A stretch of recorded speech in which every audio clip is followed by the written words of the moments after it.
There you are. How'd you guys get up here? Do me a favor and get down here. Let me get a good look at you. Ah, there we go. You're seeing this. This is before I went. This was recorded before I went on my camping trip. It's just gonna be posted after. Today we have another cooking with, well, I can't call it cooking with G Flames anymore. So we have another cooking with Cold Out. Let's get to it.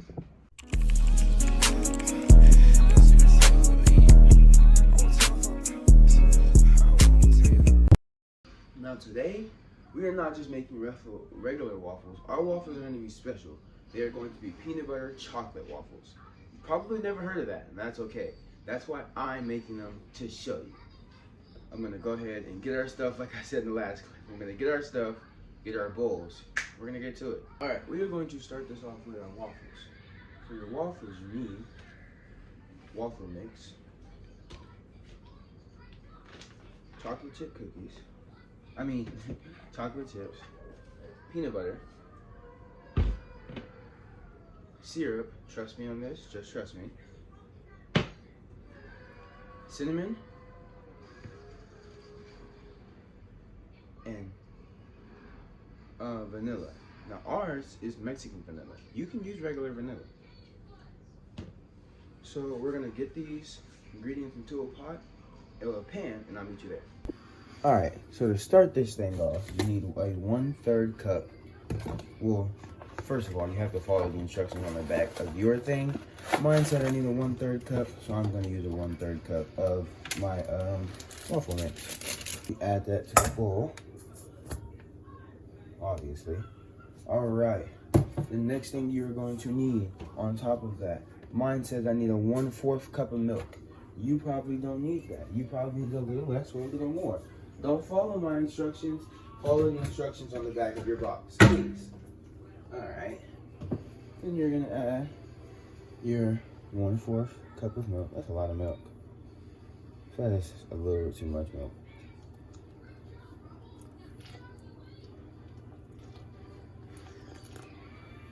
Hey, I'm following the instructions. Next, you need 3 tablespoons of vegetable oil.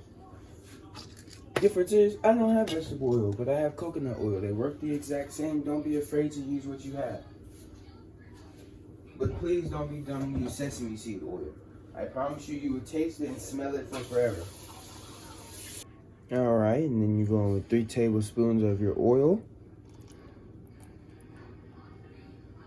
And then for your final ingredient, you need a singular egg.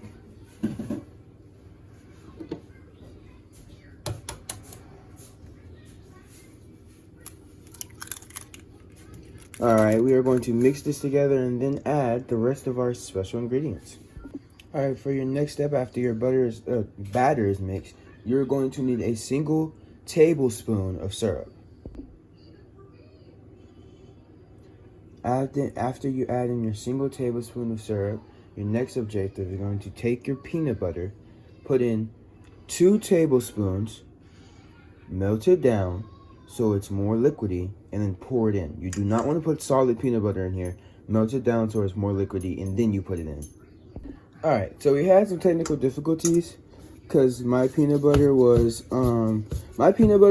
chunky, and I didn't know that. Please don't use chunky peanut butter for this. Please only use regular peanut butter for this. But we still have our plus side in chocolate chips. So we're not gonna have the peanut butter, but we are gonna have our chocolate chips. So there is that. So once you add those, and mix your batter.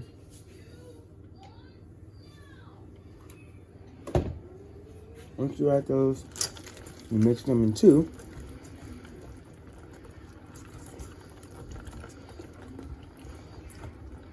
And now, your batter is ready for cooking. All right, with placing that to a side, we're gonna move on to our next item. Our next item is going to be our eggs. We are going to do scrambled eggs for this meal, but you also have to prepare your scrambled eggs to make them.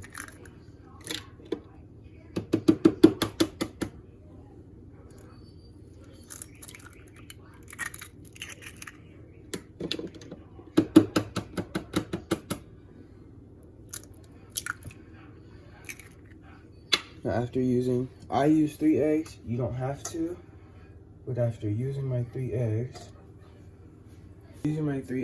I personally am going to add flavor to my eggs because it's what I do.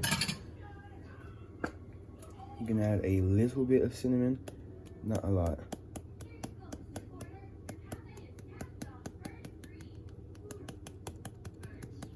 Just a little bit.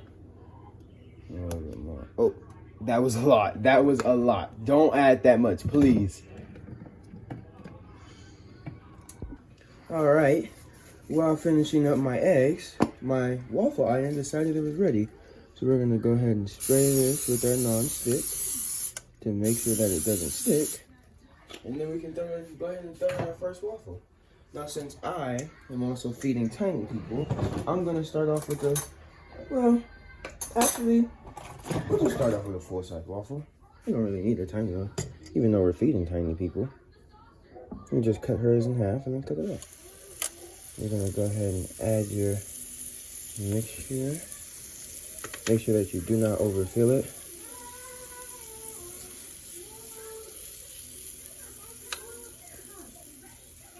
Please know that it is going to spread, so please be smart.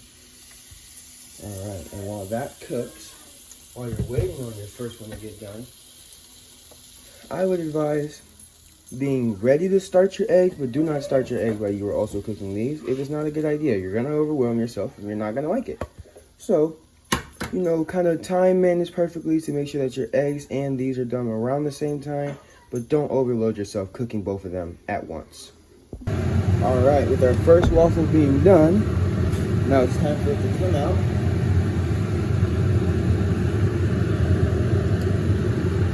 Don't burn yourself. There, first waffle done.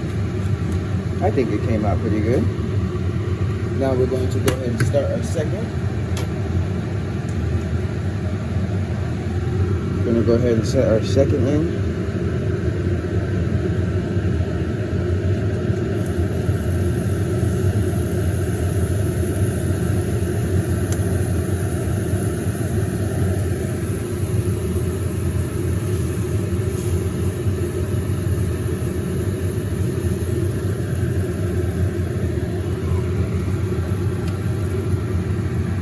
All right, and with our second pancake ready, with our second waffle ready, take this one out.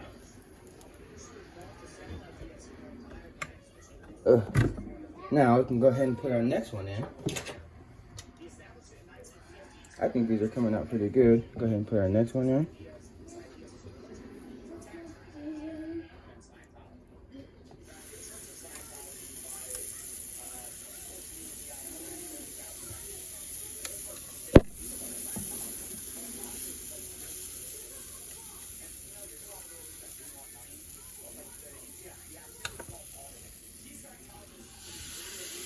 All right, I'll catch you when this one's done. All right, our next one is done. This one came out good too. They're all coming out pretty good. It's a little sad that we couldn't use the peanut butter, but it's all right. They'll still taste just as good. They just won't have the peanut butter flavor, but they'll still taste just as good, trust. All right, I'm pretty sure I can get 1 to 2 more out of this. I'm thinking 2, not sure. We're gonna see right now. Might just be 1, actually. This might be the last one. Yep.